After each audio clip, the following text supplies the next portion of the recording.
The wind that swept through the narrow lanes of St. Agnes that morning was unforgiving. It clawed at the windows and seeped through the cracks of the old stone cottage where Evelyn Hargrave lay shivering beneath layers of blankets. Her skin was pale, clammy with fever, and her breathing shallow. A pot of untouched tea had gone cold on her bedside table, and beside it, a half-eaten piece of toast she'd managed only a bite of the evening before. Her limbs ached. Her throat burned. Her chest felt as though someone had set fire to it. She was ill, properly ill, not the sort of thing one could power through with a hot cuppa and good intentions. Downstairs, footsteps pounded across the wooden floor. Evelyn flinched as her 19-year-old son, Callum, shouted up the stairs. "Mum! You've been in bed for 2 days. I've got training and no breakfast. I thought you said you'd make the cottage pie today." Evelyn winced. She opened her mouth to reply, but the words caught like thorns in her throat. Callum's voice rose again, sharper this time. "Are you still pretending to be sick or what? You're not even trying." There it was. The sting that hurt worse than the fever. Pretending. She wanted to call him up, to show him the thermometer that blinked red, the tissues soaked with blood from coughing fits. But her body wouldn't let her. She curled further under the duvet, as though hiding from the shame of being doubted in her own home. She had raised Callum alone since he was 5. Worked double shifts at the bakery, gave up nights out, scraped together enough to send him to college, and made sure he never lacked anything. And now, this. When had the boy she'd sung to sleep with old Cornish lullabies grown so cold? The kettle clicked downstairs, followed by the slamming of cupboard doors. Callum didn't come up to check on her. Not even once. Instead, Evelyn stared at the cracked ceiling and remembered when he was little, how he used to run to her with a scraped knee and say, "Mum, fix it." Back when her word was enough. Back when he believed her. Her fingers found her phone beside the bed. She opened the banking app, her thumb hesitating over the support transfers she sent Callum every week. Tuition. Rent. Groceries. Mobile.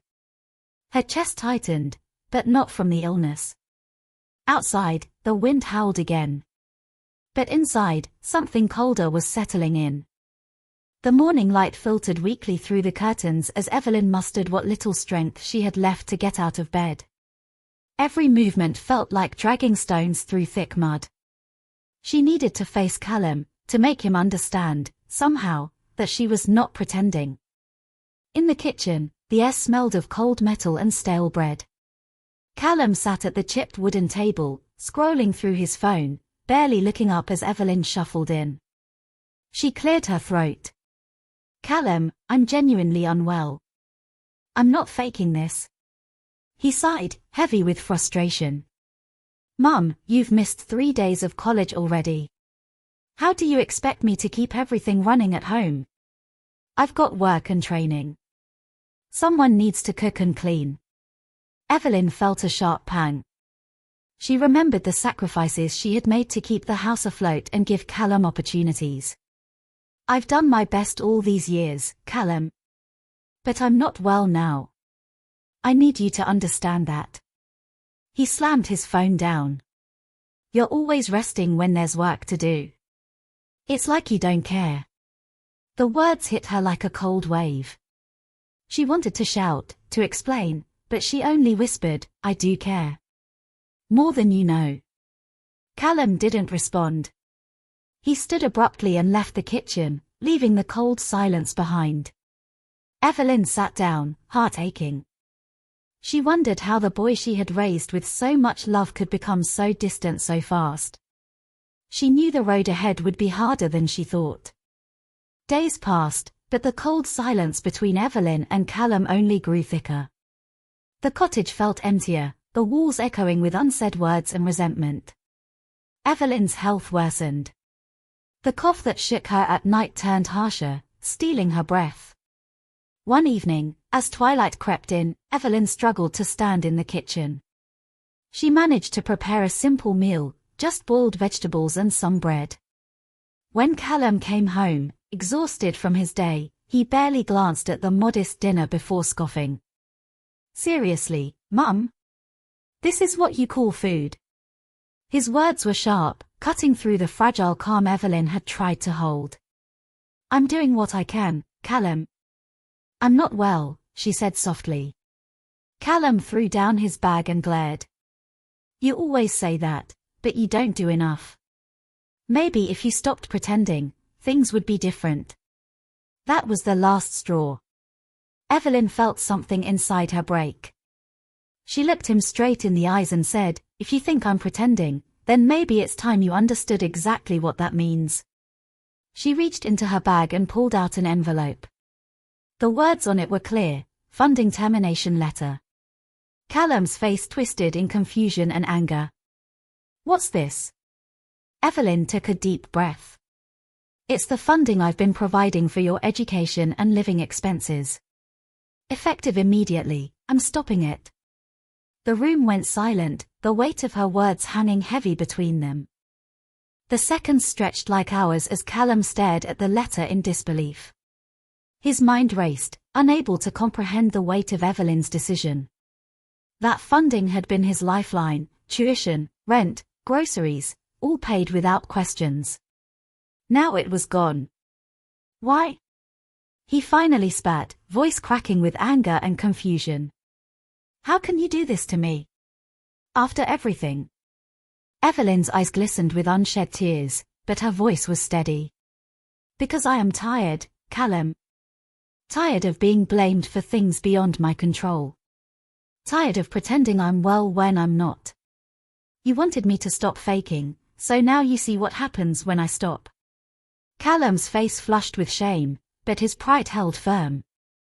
"So what am I supposed to do now? Drop out? Live on the streets?" "You will find a way," Evelyn said firmly. "You always have." He looked away, biting his lip. "You don't understand. It's not just about money. It's about respect. I wanted a mum who cared, not one who gave up." Evelyn swallowed hard. "I care, Callum. More than you'll ever know. But I'm human. I have limits." The room grew colder as silence fell again, heavier this time. Neither moved, both wounded in their own way. Later that night, Evelyn lay awake, staring at the cracked ceiling once more. The fight with her son was only the beginning. She knew there were harder battles ahead, ones she wasn't sure they could survive. The days that followed were colder than the bleakest winter morning. Callum barely spoke to Evelyn, retreating into himself with a bitterness that only grew.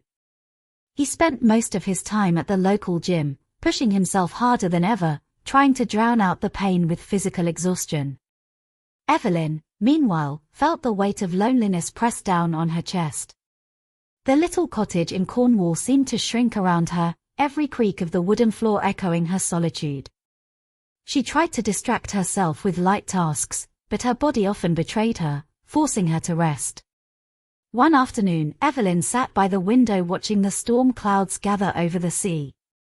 The wind whipped the waves into a frenzy, mirroring the turmoil inside her. Her mind wandered to the letter she had sent, the funding termination, and the chasm it had created between her and her son. She knew she had to do something, but what? Her pride battled with her love. She wanted to reach out but feared rejection. The thought of Callum struggling without her support filled her with guilt, yet she couldn't bring herself to reverse her decision, not yet. That evening, a letter arrived from the college. Evelyn's hands trembled as she opened it.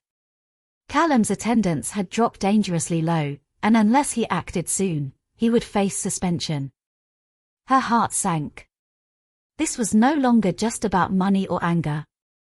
It was about his future, one she feared slipping through her fingers like the relentless tide outside her window. The following morning, Evelyn decided it was time to face Callum once more. She knew words alone wouldn't heal the rift, but she hoped a gesture might open the door. She sat at the kitchen table, hands trembling, waiting for him to come home. When Callum finally entered, his tired eyes barely registered her presence. Evelyn cleared her throat gently. "Callum, I received this from the college." She slid the letter across the table. "Your attendance is at risk. I want to help, but I need you to meet me halfway." Callum stared at the letter, then at Evelyn. For a moment, something in his expression softened. "I didn't realize things had gotten that bad," he muttered. Evelyn nodded. "I know you're angry. I am too. But we can't let this destroy you." Callum sighed heavily, rubbing the back of his neck. "I've been scared. I didn't want to admit it." Evelyn reached across the table, placing a hand over his. "We'll get through this. Together." That small moment of connection was fragile but real. Both knew the path ahead was uncertain, but for the first time in weeks, hope flickered in the room. In the days that followed, Evelyn and Callum began to talk more. The sharp edges of their arguments softened, replaced by cautious understanding. Evelyn made an effort to prepare meals that Callum actually enjoyed, and Callum started helping around the cottage. One chilly morning, they went to the local market together. The air was crisp, and the scent of freshly baked bread filled the streets. As they walked side by side, Evelyn felt a flicker of the closeness they once had. Callum shared stories from the gym and his friends, and Evelyn listened, genuinely interested. She found herself laughing at his jokes, something she hadn't done in a long time. That evening, as they sat by the fireplace, Callum surprised her by saying, "Mum, I'm sorry for everything. I didn't realize how much you were going through." Evelyn smiled warmly. "And I'm sorry too, Callum. I should have told you how hard it was." The road to healing was still long, but that night, the walls between mother and son felt a little less heavy. Hope was no longer just a flicker, it was beginning to glow. Spring arrived with gentle warmth, melting away the harsh chill that had settled over their lives. The garden outside the cottage bloomed with fresh life, a perfect reflection of the fragile hope growing between Evelyn and Callum. Callum had returned to college, this time with renewed determination. Evelyn watched him pack his bags one morning, feeling both pride and apprehension. They had come so far, but the future was still uncertain. Before he left, Callum hugged his mother tightly. "Thank you for not giving up on me," he whispered. Evelyn smiled, tears brimming in her eyes. "Never, Callum. I'm here. Always." As he walked out the door, Evelyn felt a sense of peace she hadn't known in months. The battles were not over, but together they had found strength in honesty and love. The funding letter that once symbolized an ending had become a catalyst for change. In their shared struggles, mother and son discovered a new beginning, one built on respect, understanding, and hope.